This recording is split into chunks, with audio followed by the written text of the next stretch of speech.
بسم الله الرحمن الرحيم.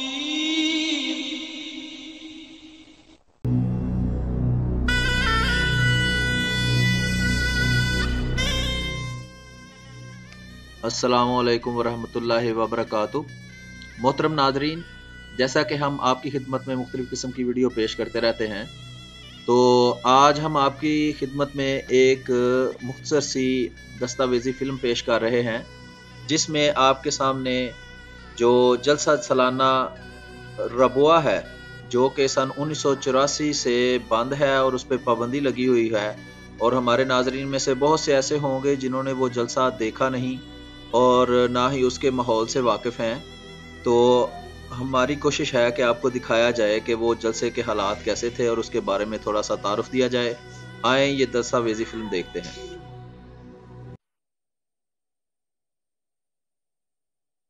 اے آسمانی بادشاہت کے موسیقاروں، اے آسمانی بادشاہت کے موسیقاروں، اے آسمانی بادشاہت کے موسیقاروں، ایک دفعہ پھر اس نوبت کو زور سے بچاؤ کہ دنیا کے کام پھٹ جائیں. لا الہ الا اللہ، لا الہ الا اللہ، لا الہ الا اللہ. کہ میری روح ہلاک ہونے والی روح نہیں اور میری سرشت میں ناکامی کا خمیر نہیں. جلسہ سالانہ ایک معروف اور معلوم جماعتی تقریب ہے جس میں جماعت احمدیہ کے مرد و زن، چھوٹے بڑے، سب شوق اور محبت سے شمولیت اختیار کرتے ہیں. تاریخ احمدیت میں 1891 وہ سال ہے جس میں جلسہ سالانہ کی بنیاد عملی طور پر رکھی گئی.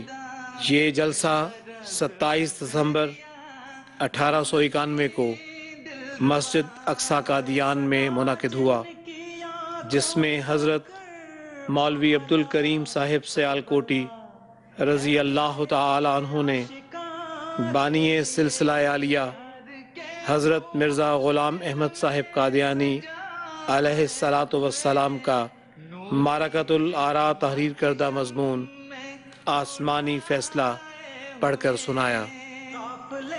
اس ابتدائی جلسے میں حاضرین کی تعداد 75 تھی. جلسہ سالانہ اپنی ذات میں ایک روشن تاریخ رکھتا ہے جو نہ صرف حضرت بانی سلسلہ عالیہ احمدیہ علیہ السلام کی زندگی میں ہی مضبوط بنیادوں پر قائم ہو چکا تھا، بلکہ بعد میں آنے والے دور میں اس کی اہمیت روز روشن کی طرح دنیا پر واضح ہوتی چلی گئی. 19ویں صدی بر صغیر کے لیے سیاسی اعتبار سے غیر معمولی تبدیلیوں کا دور لے کر آئی، جس میں بانی پاکستان قائد اعظم محمد علی جناح نے ایک الگ مسلم ریاست کا مطالبہ اس وقت کی انگریز حکومت کے سامنے پیش کیا، جو تاریخ کا ایک الگ باب ہے. بانی پاکستان اور آپ کے چند بااعتماد رفقا کی کوششوں سے پاکستان معرض وجود میں آ گیا. اس وقت جماعت احمدیہ کے دوسرے خلیفہ حضرت صاحبزادہ مرزا بشیر الدین محمود احمد صاحب رضی اللہ تعالی عنہ نے، جو اپنی ذات میں اولو العزم شخصیت کے حامل انسان تھے، پاکستان منتقل ہونے کے بعد جلسہ سالانہ کے عظیم اجتماع کو اسی طرح جاری و ساری رکھا جس کی بنیادی اینٹ خود خدا نے اپنے ہاتھ سے اپنے مسیح پاک کے ذریعے رکھی تھی. 1947 اور 1948 کے دونوں جلسے لاہور میں منعقد ہوئے، جبکہ جماعت احمدیہ کے افراد تقسیم ہند کے باعث اپنے مرکز قادیان سے دور رہنے پر مجبور تھے. پارٹیشن کے بعد جب یہ جلسہ سالانہ ہوا تو اس جلسے میں اللہ کے فضل سے ہمیں شمولیت کی سعادت بھی ملی. قادیان کے بعد چونکہ یہ پہلا جلسہ تھا اور قادیان میں بھی ہمیں اللہ کے فضل سے ڈیوٹیاں دینے کا موقع مل رہا تھا، لیکن اس جلسے کی ایک الگ شان تھی. جو دمل بلڈنگ لاہور میں معروف بلڈنگ ہے، اس کے ساتھ ایک کھلا میدان تھا. اس میدان میں، اور یہ رتن باغ کے بالکل اپوزٹ سائڈ تھی، اس میدان میں جلسے کا انتظام کیا گیا. حضرت مسلم موعود رضی اللہ تعالیٰ عنہ نے اپنی تقریروں میں جو امور بیان فرمائے، تاریخی لحاظ سے وہ بہت غیر معمولی اہمیت رکھنے والے مضامین ہیں. مثلاً اس وقت قادیان کی ہجرت کا داغ تھا، صدمہ تھا، ہر شخص کو صدمہ تھا. حضرت مسلم موعود نے اس موقع پہ اس پر تبصرہ کرتے ہوئے فرمایا کہ ہمیں قادیان چھوڑنا پڑا ہے، لیکن اللہ تعالیٰ کے اپنے منصوبے ہیں، ہمیں پریشان ہونے کی ضرورت نہیں. قادیان سے باہر نکلنا، اور یہ بھی ایک ذریعہ بن جائے گا احمدیت کی ترقی کا، احمدیت کی قبولیت کا، احمدیت کے پھیلاؤ کا. عالمگیر سطح پر جماعت احمدیہ کے عظیم الشان کام کو سر انجام دینے کے لیے 1948 میں انتھک کوششوں کے نتیجے میں اللہ تعالیٰ نے مسیح محمدی کے دوسرے خلیفے کے ذریعے جماعت احمدیہ کو ربوہ نامی ایک شہر مرکز احمدیت کی حیثیت سے آباد کرنے کی توفیق عطا فرمائی. اپریل 1949 میں ربوہ کی سرزمین پر پہلا تاریخی جلسہ سالانہ منعقد ہوا. یہی وہ ابتدائی جلسہ تھا جس نے بعد میں آنے والے دنوں میں یہ ثابت کیا کہ اس بستی نے، جس کے کونے کونے میں ابراہیمی دعائیں کی گئی تھیں، عالمگیر مرکزیت کا جامہ پہننا تھا. ایک طرف ربوہ کی آباد کاری کا سلسلہ جاری تھا تو دوسری طرف جلسہ سالانہ کے انعقاد کے روح پرور نظارے اس بستی کی روحانیت میں دن بدن اضافہ کر رہے تھے. میں نے جو ربوہ کا جلسہ اٹینڈ کیا ہے سب سے پہلے، وہ غالباً 1949 میں کیا ہے، اور وہ یہ جو جگہ ہے نصرت گرلز ہائی اسکول کا جو صحن ہے، میری یادداشت ہے کہ جلسہ وہاں ہوا تھا. اور کچی بیرکیں بنی تھیں. کچی کا مطلب یہ ہے کہ دیواریں کچی تھیں، اوپر سریے تھوڑے تھوڑے فاصلے پہ ڈال کے ان کے اوپر پرالی بچھا دی تھی چھت کے طور پر سردی سے بچنے کے لیے. وہ بیرکیں بعد میں غالباً ایک حصہ لجنہ کے پاس آ گیا تھا. لجنہ نے کچھ عارضی تعمیرات وہاں کر لی تھیں، بیوگان وغیرہ کی رہائش کا انتظام کر دیا تھا. وہ سب چیزیں تو اب گر چکی ہوئی ہیں، نئی عمارات بن گئی ہیں وہاں. اے آسمانی بادشاہت کے موسیقاروں، اے آسمانی بادشاہت کے موسیقاروں، اے آسمانی بادشاہت کے موسیقاروں، ایک دفعہ پھر اس نوبت کو زور سے بچاؤ کہ دنیا کے کام پھٹ جائیں.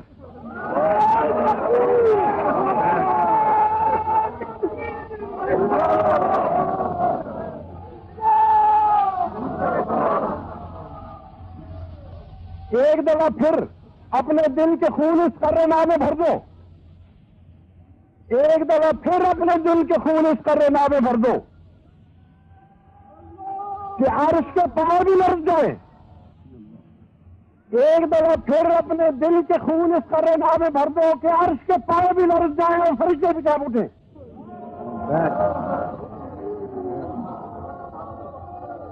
کہا کہ تمہاری دردناک آوازوں اور تمہارے نعرے تکبیر اور تمہارے نعرے تشہید شہادت توحید کی وجہ سے خدا تعالیٰ آسمان سے زمین پر آ جائے اور پھر خدا کی بادشاہت زمین پر قائم ہو. بس میری سنو اور میری بات کے پیچھے چلو کہ میں جو کچھ کہہ رہا ہوں وہ خدا کہہ رہا ہے، میری آواز نہیں ہے. میں خدا کی آوازوں کو بجا رہا ہوں. تم میری مانو، خدا تمہارے ساتھ ہو، خدا تمہارے ساتھ ہو، خدا تمہارے ساتھ ہو، اور تم اس دنیا میں بھی عزت پاؤ اور آخرت میں بھی عزت پاؤ.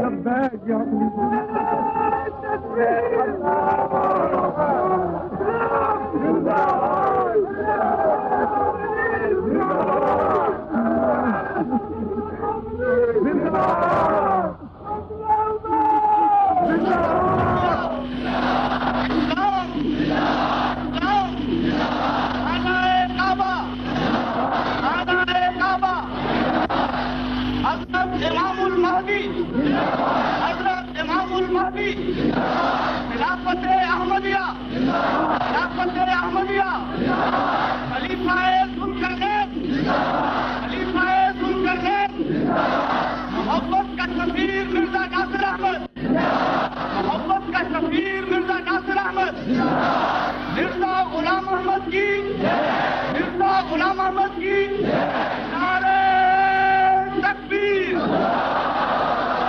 اللہ اکبر، اللہ اکبر۔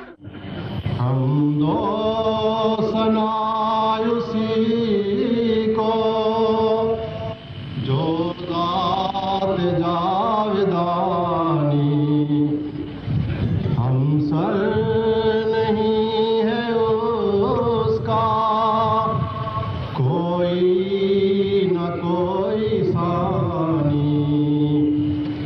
لا الہ الا اللہ، لا الہ الا اللہ، لا الہ الا اللہ، لا الہ الا اللہ، لا الہ الا اللہ، لا الہ الا اللہ، لا الہ الا اللہ۔